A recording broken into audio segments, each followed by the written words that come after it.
Deja vu can sometimes be a good thing. Something works, so you don't mind when it repeats itself. That's kind of what you get with the HTC One M8. It enhances some great points about its predecessor, and sadly doesn't change a few of the weak points that we saw before. Here to see if this is a case of deja vu. It's metal, it's big, and it's as pretty as ever. The HTC One M8, which I'll refer to as the M8 from here on out, is a worthy successor to the One name.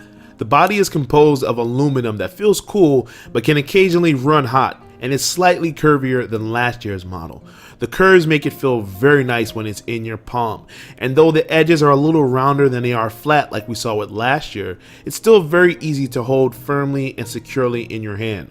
On the right side is a volume control button, a 128GB micro SD slot, and on the left side is a nano SIM slot. The bottom you have your headphone jack and a micro USB port. And the top of the phone is pretty interesting because besides having a sleek black surface that makes it look like some type of futuristic robot, it also serves as a IR blaster that controls your television. I've been using the M8 this way as my remote for the past week and I absolutely love it. The signal always reaches my TV and my cable box. It's idiot proof, and there's even a new TV app that finds recommendations based on my interest and what's on TV at the moment. A live sports component lets me know the stats and the scores from all the games going on. So this is a better program guide and remote control on a smartphone than I've seen previously. My second favorite thing about the M8 is the pair of front-facing speakers. Well, actually, my second favorite thing is the 2GB of RAM and the quad-core processor that powers this phone, and it is fantastic. Now, we all know that benchmarks aren't reliable, especially when companies openly cheat it, but in the real-world test, when you see this phone moving, you know that it's moving at a very fast pace. So the Snapdragon 801 processor does a fantastic job for pretty much everything it does. Now, back to those speakers. Well, I guess they're my third favorite thing now. It has boom sound, which is louder than ever, but still clear and crisp for vocals and music. It's great for speakerphone conversations and listening to music when you're in private. You know, don't listen to it in public because no one else wants to hear your fabulous music collection. But when you're in your room or your office and you don't have your headphones handy and you want to be untethered, it's great to have that type of volume and sound quality. Now, on the front, right above those speakers, you have a front-facing camera that's unlike any that you've seen before because not only does it do pretty well with BSI, it also has a 5-megapixel lens. So you're going to get a detailed and big photo if you take an image in a well-lit area. Here's a sample of it right now, and it was actually pretty good compared to what I've seen from some other front-facing devices. The rear cameras are a little bit harder to talk about because they're cameras, as in plural. There's two of them. HTC crafted a dual camera system. This basically supports focusing and defocusing through some editing tricks. I can take a picture of someone and then have the background blurred to focus more on the subject, or I can do the opposite. It also has filters and some fake 3D effects that you'll probably never use because they only really make sense when you're viewing it on the phone. Now, HTC has plenty of camera gimmicks included on the phone, but what people are really going to care about is how well the camera does when you're taking regular photos. In this regard, it's hit or miss. Often the M8 takes beautiful, sharp, clear photos. You know, it's on par with all the leading devices. But at other times, it does a terrible job of regulating light. It lets way too much in, and originally that was by design to help it in low light situations, but when you're not in a low light situation, a lot of times the images can be overexposed, or if there's a light source from like a window to the side or a light coming down on you, it might the camera might overexpose, so you're going to have to make manual adjustments a lot of times.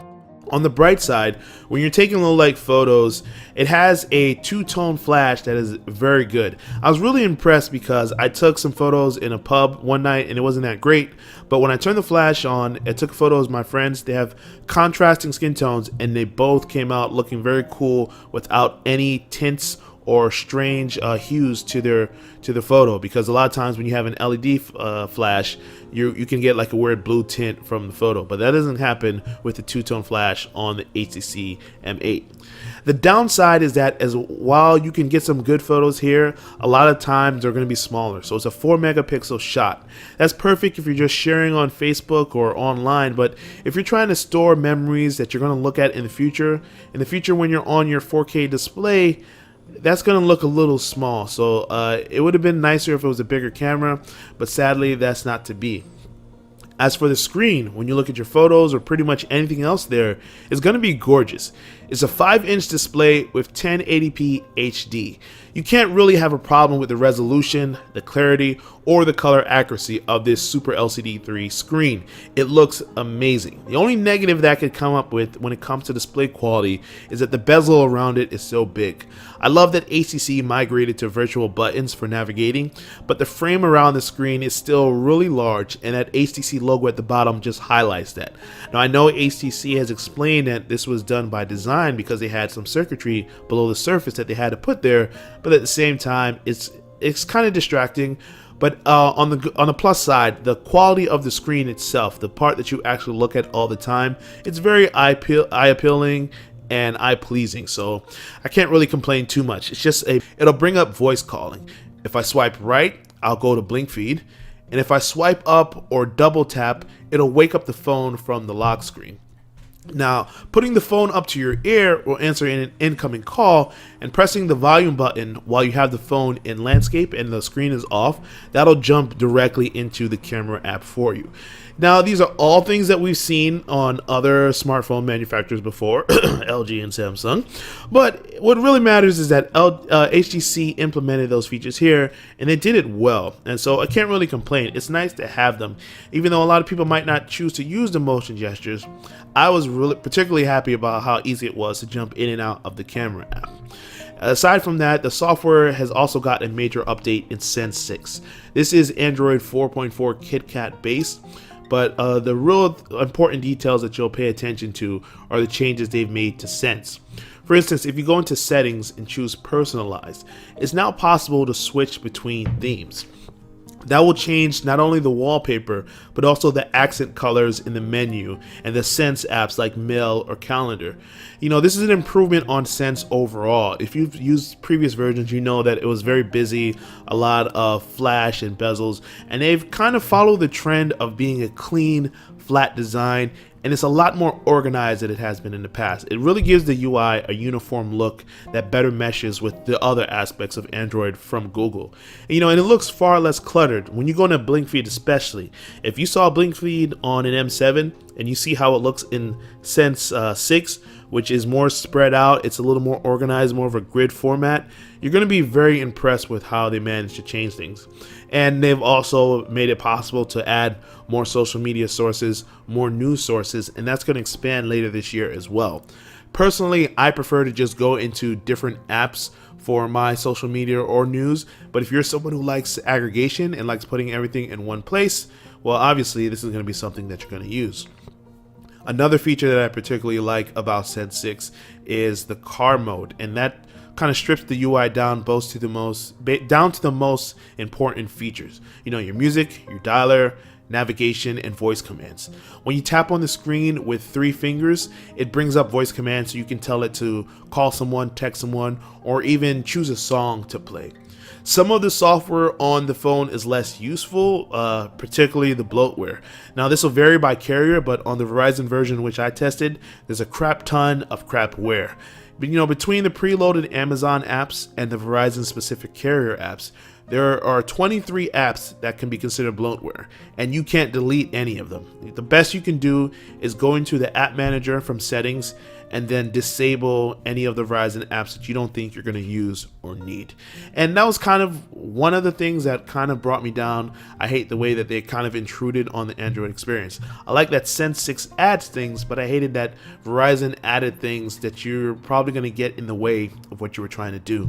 So at the end of the day, I try to put that out of my mind and just focus on what's great and what's bad about the M8. I asked myself 2 simple questions. Is this a great phone? And if so, is it better than what else is out there? The first question is an obvious yes. This is a great phone. The M8 is powerful, it's stylish, and this could be the kind of phone that puts HTC back on track after the rough time that they've had recently. But I can't say that everyone will think it's the best phone out there because it's average in some areas. The 2600 milliamp battery life is good. I was able to get 10 to 14 hours a day depending on what I did, but it could definitely be better with some improvements. And sadly, the extreme power saver that is really extending battery life in Europe isn't coming to the US until later this year. I don't even have regular power saver on this Verizon model that I have at the moment. I don't know why Verizon chose to not include it, but for whatever reason it's not there. I've spoken to people with AT&T and T-Mobile models, and they say that power saver does extend your battery life a little bit. So that's going to be something to look forward to if you're on the Verizon. The overall package of the M8 is simply phenomenal, but it's not flawless. And you want the perfect phone, or you want it to get at least as close to perfect as you can. But this one doesn't do that. The M8 doesn't do that. It has its problems. Overall, I think if you want a phone that feels like an amazing product every time that you pick it up, has a great screen, and you can live with the smaller photos and a power button that's placed a little bit too high. I love that IR blaster, but I hate that the power button is right there.